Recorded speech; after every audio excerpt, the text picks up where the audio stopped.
आज हम सीएसआर दिसंबर 2025 से लीनियर अलजेब्रा का एक क्वेश्चन देखने वाले हैं जो कि पार्ट बी में आया हुआ था। चलिए देखते हैं कि हमारा क्वेश्चन क्या है। सबसे पहले हम लिख लेते हैं हमको गिवन क्या क्या है। हमको गिवन है B is a 4x4 positive definite real symmetric matrix. मतलब B एक 4x4 का positive definite real and a symmetric matrix. ये इंफॉर्मेशन गिवन है about the matrix B. Consider the inner product on r to the power 4 which is given by inner product of VW equals to V transpose BW. ठीक है, and हमको identify करना है इनमें से कौन सा स्टेटमेंट्स फॉल्स है। अभी हम पहला स्टेटमेंट देखते हैं। पहला स्टेटमेंट में ये गिवन है that if V and W are eigenvectors of B for distinct eigenvalues then their inner product is 0। तो हमारा स्टेटमेंट ए क्या है, V और W ये दोनों क्या है, आइगन वेक्टर्स हैं corresponding to distinct eigenvalues. मान लो इनका आइगन वैल्यूज लैम्डा और म्यू है एंड ये दोनों क्या है, आइगन वैल्यूज है एंड डिस्टिंक्ट आइगन वैल्यूज बोला है मतलब lambda is not equal to u. तो क्या inner product of VW equals to 0 है या नहीं, that is something what we need to check. अभी B एक सिमेट्रिक मैट्रिक्स है। सिमेट्रिक मैट्रिक्स का मतलब क्या है, B transpose is equals to B, right. अभी हम ये इनर प्रोडक्ट देखते हैं। इनर प्रोडक्ट ऑफ BV क्या है, this is equals to inner product of VB transpose W, right. ये हमारा डेफिनेशन ऑफ एडजॉइंट से आता है एंड एज यहाँ पर हमारे पास रियल स्पेस है। हमारा फील्ड क्या है, हमारा field set of all real numbers है, तो हम इसको सिर्फ ट्रांसपोज के साथ डिनोट कर सकते हैं। And this is equals to inner product of B transpose क्या है, B transpose is equal to B क्योंकि B हमारा एक सिमेट्रिक मैट्रिक्स है। And what is this equal to, this is equal to inner product of V, what is BW। अभी यहाँ पर देखना W is an eigenvector corresponding to the eigenvalue mu। इसका मतलब क्या है, एक तो W नॉन जीरो है and at the same time we have BW equals to mu W। and where does this mu come from, mu comes from the field जो कि हमारा set of all real numbers है। वैसे ही यहाँ पर अगर हम देखें तो V is an eigenvector corresponding to the eigenvalue lambda, so it is BV equals to lambda times of V, where lambda belongs to the set of all real numbers, है ना। अभी हम यही दो चीजें हम यहाँ पर यूज करने वाले हैं। अभी यहाँ पर है BW क्या है हमारा, it is mu times of W। and what does this imply, we got that inner product of BVW equals to V times of mu W, right। अभी BV क्या है, BV is lambda times of VW equals to inner product of V mu W।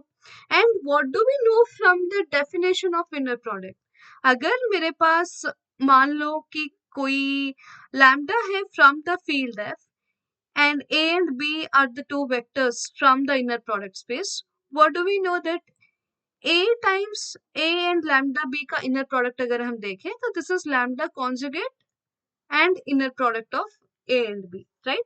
but यहाँ पर mu कहाँ से आ रहा है, mu belongs to set of all real numbers, so mu conjugate किसके साथ इक्वल हो जाएगा, mu के साथ ही इक्वल हो जाएगा, है ना। so यहाँ पर lambda times of inner product of VW, this is equals to mu times of inner product of V and W। and इसको अगर हम देखें तो it is lambda minus mu multiplied to inner product of VW, this is equal to 0। हम क्या देखे हैं, that lambda is not equal to mu क्योंकि they are the distinct eigenvalues, तो lambda minus mu ये तो नॉन जीरो रहा, right। so for that what do we need, we must have inner product of VW equals to 0। हो गया। सो यहाँ पर अब एक चीज ऑब्जर्व ये करना कि हम कहीं पर हमको given definition of inner product हम ऐसे यूज नहीं किए हैं, ओके।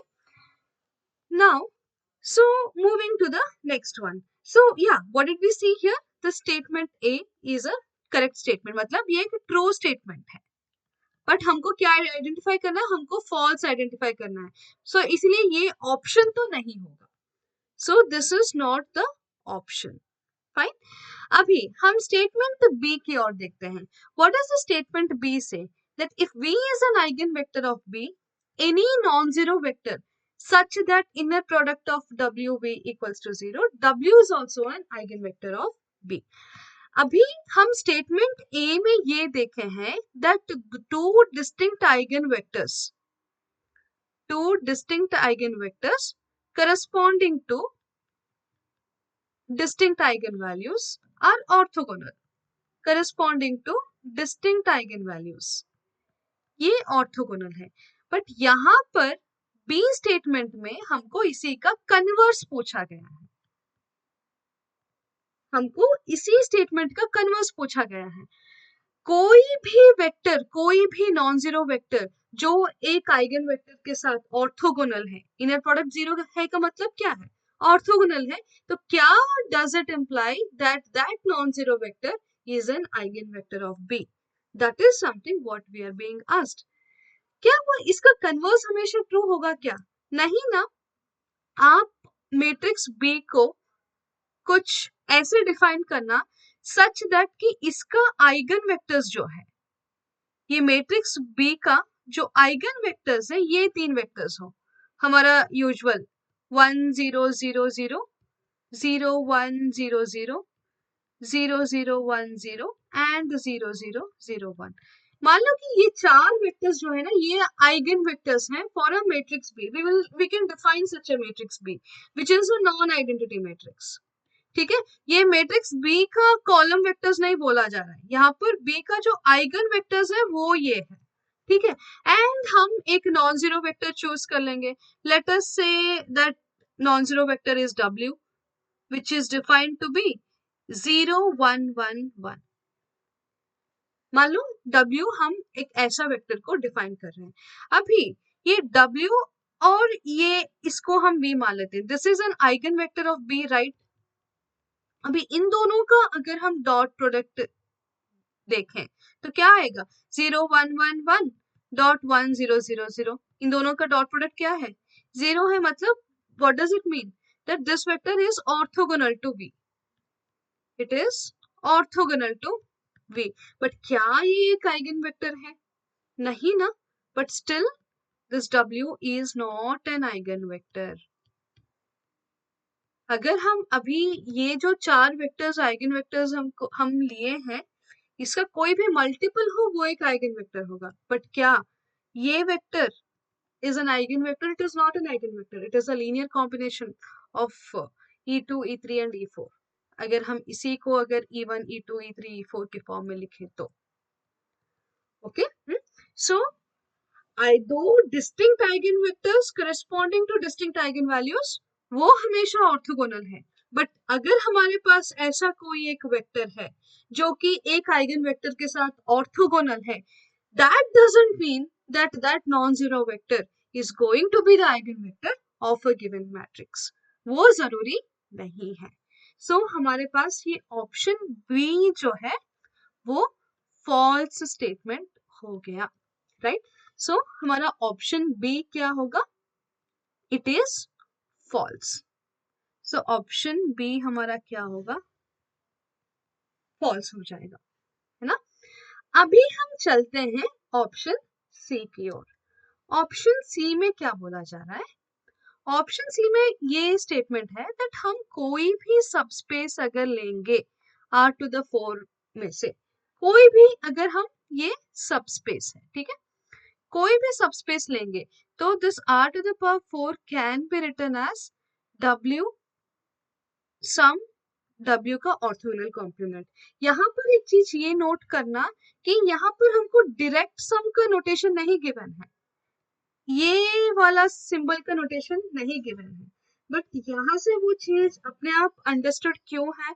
क्योंकि W इंटरसेक्शन W का orthogonal complement, this is always a zero vector whenever this W is a subspace of V. Okay, so now here the statement is for any subspace of R to the power 4 Can we write r to the power 4 as the sum of its subspace and its orthogonal complement? Yes, definitely this is a true statement. इसका एक बहुत ही generalized version क्या है? It which works for the infinite dimensional inner product spaces also. The statement goes something like this, that if X is a Hilbert space, ये नाम Hilbert सुनकर कुछ डरने का नहीं, this is nothing but a complete inner product space, ठीक है? A complete inner product space. Complete space मतलब जहां पर हर कॉची सीक्वेंस जो है वो कन्वर्ज करे. ओके, अगर हमारे पास कोई भी हिल्बर्ट स्पेस है and W is a subspace of X, this is the notation for subspace, and W is a subspace of X which is closed. ठीक है, ये कंडीशन इज वेरी इंपॉर्टेंट. अगर ये कंडीशन हटा दे तो हमारा बात नहीं बनेगा. अगर हमारे पास कोई क्लोज्ड सबस्पेस है एक कंप्लीट इनर प्रोडक्ट स्पेस में से, then the space X can be written as W direct sum W का orthogonal complement. Okay, this is the statement what we have, and here how does it apply? The first thing, कोई भी finite dimensional inner product space है. ये FDIPS का मतलब है finite dimensional inner product space. These are always the complete spaces, or these are the Hilbert spaces in other language. ठीक है, and दूसरा चीज क्या है कि हम कोई भी सबस्पेस लें अगर ऐसे स्पेसेस में से which is finite dimensional inner product space. ठीक है, every subspace of a finite dimensional inner product spaces, these are closed. Fine, यहाँ पर हमारे पास क्या है, r to the power 4 है, ये एक finite dimensional inner product space है, एंड इसका हम कोई भी सबस्पेस लेंगे, these are always closed. So इसीलिए हम ऐसे स्पेसेस को इस W और उसके ऑर्थोगोनल कॉम्प्लीमेंट के सम में हम हमेशा लिख सकते हैं. So that is the reason why we have this option C to be a true statement. हो गया. अभी हम चलते हैं ऑप्शन डी की ओर. ऑप्शन डी में क्या है कि if W subset of r to the power 4 is an eigenspace of B, then W has an orthonormal basis. यहाँ पर ध्यान देने वाला बात क्या है, it is an eigen space बोला गया है, नॉट ओनली ए सबस्पेस. यहाँ पर आइगन स्पेस पर एम्फासिस दिया गया है. हम स्पेक्ट्रल थ्योरम से क्या जानते हैं? What is a spectral theorem for real spaces, and this is over the field of real numbers. Spectral theorem ये कहता है that हमारे पास अगर कोई भी एक finite dimensional inner product space है अगर, and T mapping from V to V एक सेल्फ एडजॉइंट ऑपरेटर है. सेल्फ एडजॉइंट ऑपरेटर का डेफिनेशन क्या है? That is, for all xy belongs to V, we have inner product of tx comma y is equals to inner product of x comma ty. ठीक है, this is called to be the definition of the self adjoint operator. अगर हमारे पास self adjoint operator है तो क्या क्या चीजें हो रहा था? First thing what we have is all eigen values are real. सारे eigen values जो होंगे वो क्या होंगे, वो हमेशा रियल होंगे. सेकेंड थिंग जो हम पहले प्रूव किए हैं, that eigen vectors corresponding to distinct eigenvalues are orthogonal, corresponding to distinct eigenvalues are orthogonal. ये भी ऑलरेडी प्रूव हो चुका है, राइट ये भी ऑलरेडी प्रूव हो चुका है. ये हमारा दूसरा स्टेटमेंट है. तीसरा स्टेटमेंट ये है that such operators are orthogonally diagonalizable. They are orthogonally diagonalizable. ये हमारा तीसरा स्टेटमेंट है. ये सारे एक दूसरे को के साथ पुश करते हैं. ठीक है, तो ये हमारा मेन चीज है यहाँ पर इस ऑप्शन के लिए. एन ऑपरेटर कब को हम एक ऑपरेटर को हम कब ऑर्थोगोनली डायगोनलाइजेबल बोलते हैं? अगर उसका कोई एक बेसिस ऐसा एग्जिस्ट करता है, if there exist a B which is a basis for the vector space V or for the inner product space V, जो भी, अगर इस बेसिस का मैट्रिक्स का रिप्रेजेंटेशन देखें तो ये क्या होना चाहिए, ये एक डायगोनल मैट्रिक्स होना चाहिए। along with that what do we have, ये जो बेसिस का जो एलिमेंट्स होंगे ना, उसमें सिर्फ क्या होंगे, सिर्फ आइगन वेक्टर्स होंगे। This basis consist of eigen vectors only, it consists of eigenvectors only.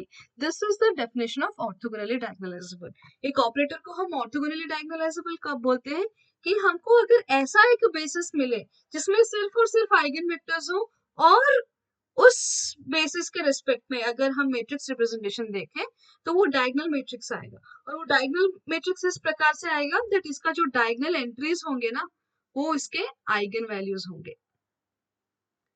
ठीक है, this is the meaning of orthogonally diagonalisable. यहाँ पर हमको स्पेक्ट्रल थ्योरम का पूरा यूज हो रहा है। तो यहाँ पर क्या बोला जा रहा है कि अगर it is a subset of R4 is an eigen space of B, eigen space of B का मतलब ये जो आइगन वेक्टर्स आया है इन्हीं में से कुछ वेक्टर्स से वो सबस्पेस स्पैन कर रहा है, इन्हीं में से कुछ वेक्टर्स, लेट अस से सम it is spanned by some ER1, ER2, some ER. ठीक है, it is spanned by these vectors, and what are these? These are the eigenvectors. And हम ये देख चुके हैं that for I not equal to J, what do we have? ERI, ERJ. इन दोनों का inner product क्या होगा, हमेशा 0 होगा।